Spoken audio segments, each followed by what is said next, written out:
பாஜகவுடன் நெருங்கும் திமுக. அமித்ஷா கனிமொழி பேச்சுவார்த்தை. தாவேக்காவுக்கு நெருக்கடி கொடுக்க திட்டம். நடந்து முடிந்த சட்டசபை தேர்தலில் திமுக அடைந்த தோல்வியிலிருந்து மீண்டு வருவதற்கான சீரமைக்கும் பணிகளை அக்கட்சி தலைமை மேற்கொண்டு வருகிறது. அதற்காக கட்சியில் பல்வேறு மாற்றங்களை கொண்டு வருவது குறித்து தொடர்ந்து ஆலோசிக்கப்பட்டு வருவதாக தகவல் வெளியாகி கொண்டிருக்கிறது. அந்த வகையில் உதயநிதி ஸ்டாலினுக்கு செயல் தலைவர் என்கின்ற பொறுப்பை வழங்குவதற்கான முடிவை மு.க. ஸ்டாலினும் எடுக்க முன்வந்தபோது அதற்கு சீனியர்கள் பலரும் எதிர்ப்பு தெரிவித்திருக்கிறார்கள். கருணாநிதி அவர்கள் திமுக தலைவராக எப்போது அவரால் முழுமையாக செயல்பட முடியவில்லை என்கின்ற ஒரு நிலை வந்தபோதுதான் உங்களுக்கு செயல் தலைவர் என்கிற பொறுப்பு வழங்கப்பட்டது. அப்படி இருக்கையில் தற்பொழுது நீங்கள் நன்றாக ஆக்டிவாக இருக்கிறீர்கள். அந்த வகையில் தற்பொழுது செயல் தலைவர் என்கின்ற பொறுப்பு அவசியம் அற்றது என்று சீனியர்கள் தெரிவித்திருக்கிறார்கள். அது மட்டும் இல்லாமல் உதயநிதிக்கு செயல் தலைவர் என்றால் தனக்கு பொதுச் செயலாளர் பொறுப்பு வேண்டும் என்ற காய்களை ஸ்டாலினுக்கு எதிராக கனிமொழி அகற்றி வந்திருக்கிறார்.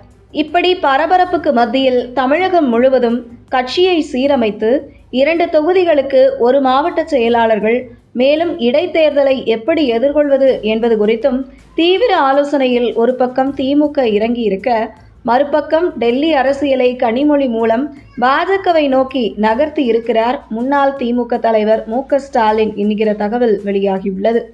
வரும் 18ஆம் தேதி பாராளுமன்ற கூட்டம் கூடுகிறது. இப்படி ஒரு சூழலில் மேற்கு வங்கம் மூலம் கூடுதலாக பாராளுமன்ற உறுப்பினர்கள் பாஜகவுக்கு கிடைத்திருக்கிறார்கள். மேலும் மகாராஷ்டிராவில் சரத்பவார் தரப்பிலிருந்து நாடாளுமன்ற உறுப்பினர்கள் பாஜக பக்கம் சிலர் சாய்ந்திருக்கிறார்கள்.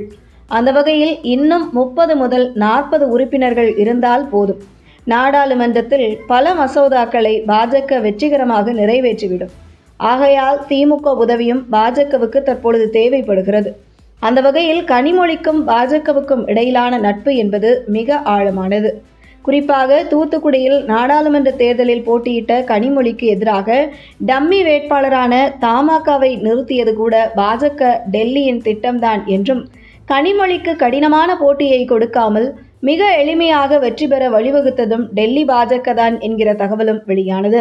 குறிப்பாக மத்திய உள்துறை அமைச்சர் அமித்ஷாவுக்கும் கனிமொழிக்கும் இடையிலான அரசியல் ரீதியான பேச்சுவார்த்தை அடிக்கடி நடக்கும் என்றும், அந்த வகையில் தற்பொழுது காங்கிரஸை திமுக கழட்டிவிட்ட நிலையில் பாஜகவை நோக்கி நகர்வதுதான் சரி என்ற முடிவை திமுக தலைமை எடுத்துள்ளதாக தகவல் வெளியாகிறது.